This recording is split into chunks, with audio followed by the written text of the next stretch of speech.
Hi friends, அஸ்ஸலாமு அலைக்கும். இன்றைக்கி பருப்பு போட்டு சௌசௌ கூட்டு செய்வது எப்படின்னு பார்க்கலாம். அதுக்கு பருப்பு வேக வச்சுக்கலாம். அது கூட பூண்டு சேர்த்துக்கோங்க. பருப்பு நல்லா வெந்த பிறகு கட் பண்ணி வச்சுருக்க சௌசௌ சேர்த்துக்கலாம். 1/2 டேபிள் ஸ்பூன் மஞ்சள் தூள் ஆட் பண்ணிக்கோங்க. தேவையான அளவு சால்ட் ஆட் பண்ணிக்கோங்க. நல்லா மிக்ஸ் பண்ணிக்கலாம். நல்லா வேகிறதுக்காண்டி தேவையான அளவு தண்ணி ஆட் பண்ணிக்கலாம்.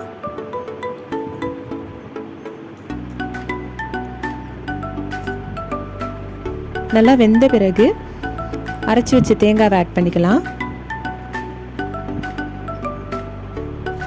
இப்போ தாளிக்கிறதுக்காண்டி ஒரு கடாயில் கொஞ்சமாக ஆயில் சேர்த்துக்கலாம். அது கூட கடுகு சேர்த்துக்கோங்க. வெங்காயம் சேர்த்துக்கோங்க.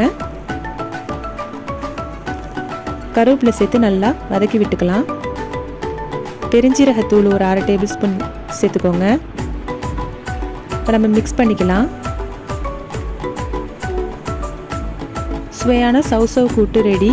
நீங்களும் இதை மாதிரி ட்ரை பண்ணி பாருங்கள். வீடியோ பிடிச்சிருந்தால் லைக் பண்ணுங்கள், ஷேர் பண்ணுங்கள், சப்ஸ்கிரைப் பண்ணுங்கள். தேங்க்யூ.